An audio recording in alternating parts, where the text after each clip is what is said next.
नमस्कार दर्शक बंधु बाणी बर्णाली को आपण मान को स्वागत। आज आम आसी पहुंचीचु प्रयागराज रे महाकुंभ क्षेत्र रे महाकुंभ मेला एवं कुंभ मेला विहित स्नान आचरण करिवा परे आपण मान को एई क्षेत्र रे पवित्र संगम त्रिवेणी संगमर स्थल रु स्वागत जनाऊँ।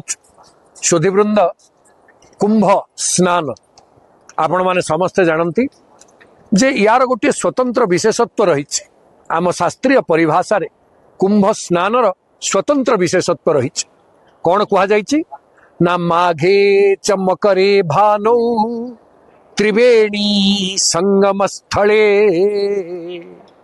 प्रयागे कुंभ स्नानं च प्रयागे कल्पवासश्च कुंभ स्नानं विशिष्यते। कहगले जे प्रयाग रे कल्पवास पूर्वक कुंभ स्नान ये दीटा कल्पवास बोले पूरापूरी कुंभ जोग परिसमाप्ति घटिवा पर्यंत मासे पर्यंत जे एठी उपवास रही साधु सज्जन संगति रे रही महाप्रभुंकर नाम उच्चारण पूर्वक नाम यज्ञ ज्ञान यज्ञ रे जे सम्मिलित होती ताकू कहा जाए कल्पवास। एवं आउ गोटे होची कुंभ स्नान। आज आमे से दिव्य पवित्र कुंभ स्नान आचरण करिचु सपरिवार। सुधीवृंद कवि सम्राट भंजंकर गोटे उक्ति मोर मने पड़े, रसिक विचार करे दीपदान कार्तिक रे प्रयागे स्नान मकरे जेहू न करे। प्रयाग रे मकर रे जे स्नान न करे सी केबे रसिक रे गणा हुए। ता अर्थ तार विद्वत्ता तार शुद्धि तार पवित्रता प्रयाग रे मकर स्नान द्वारा अभिप्रेत बोली कवि सम्राट भंज कहउचंती। पुणी कहा जाउची जे जदि आपण माघ मास रे सहस्र स्नान करिवे, बैशाख रे कोटि स्नान करिवे, कार्तिक रे शत स्नान करिवे, ये तीनिटा जाकर जहा फल आपण पाई थांते केवल गोटे मात्र कुंभ स्नानात तथा फलम। कुंभ स्नान रु से कार्यर जहा फल आपण पाई थांते ताठारु अधिक फल पाइबे। तेणु पवित्र कुंभ जहा को आमे कहे अमृतर कुंभ।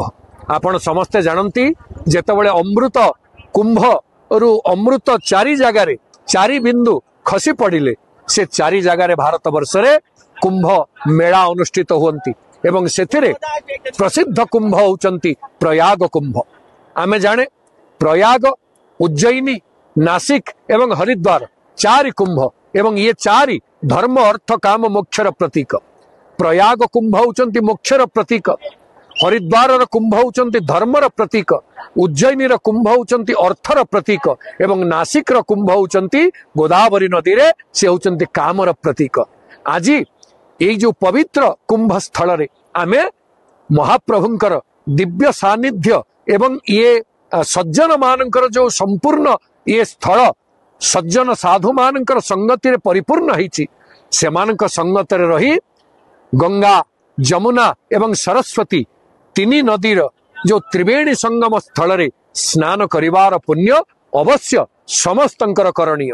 सुधीवृंद सुंदर व्यवस्था भितरे समस्ते आसी पवित्र जल रे स्नान करंतु एवं कुंभ दिव्य महाकुंभर दिव्य अनुभूति को निश्चित उपलब्धि करंतु एई शुभकामना सहित ये महाकुंभ रे कौन लाभ हुए शास्त्रीय विचार सुनंतु। कले स्थानम स्नानम तथा ज्ञानम त्रयो लाभा यदुद्गता सर्वसिद्धि प्रदः कुंभ श्रेयस कामई अर निसेव्यते। शास्त्रकार कहउचंती ये कुंभ होची सर्वसिद्धि प्रद एवं एथरे तीनोटी लाभ, स्थानगत लाभ तीर्थराज प्रयाग जेउठी त्रिवेणी संगम गंगा जमुना सरस्वतींकर जहा पवित्रतम तीर्थ भाव रे परिगणित से स्थानर उपलब्धि।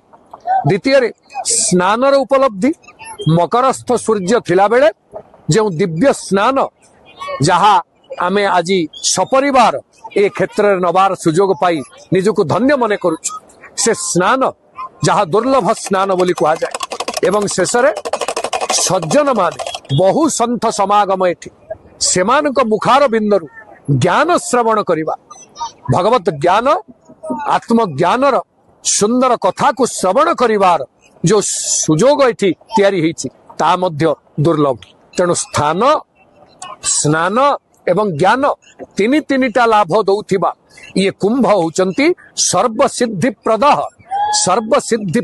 कुंभ श्रेयस काम निसेप्यते श्रेयस काम माने आपण देखंतु जेते संत माने अछंती से माने समस्ते एठी कुंभरे अवस्थान करिसंती सेमानकर आशीर्वाद भिक्षा करी जी कल्याणकामी से निश्चित भाव ए कुंभ को आसीबे स्नान स्थान एवं ज्ञानर महत्व को उपलब्धि करिवे से आपण मान समस्त को ये निवेदन सहित जय श्री राम।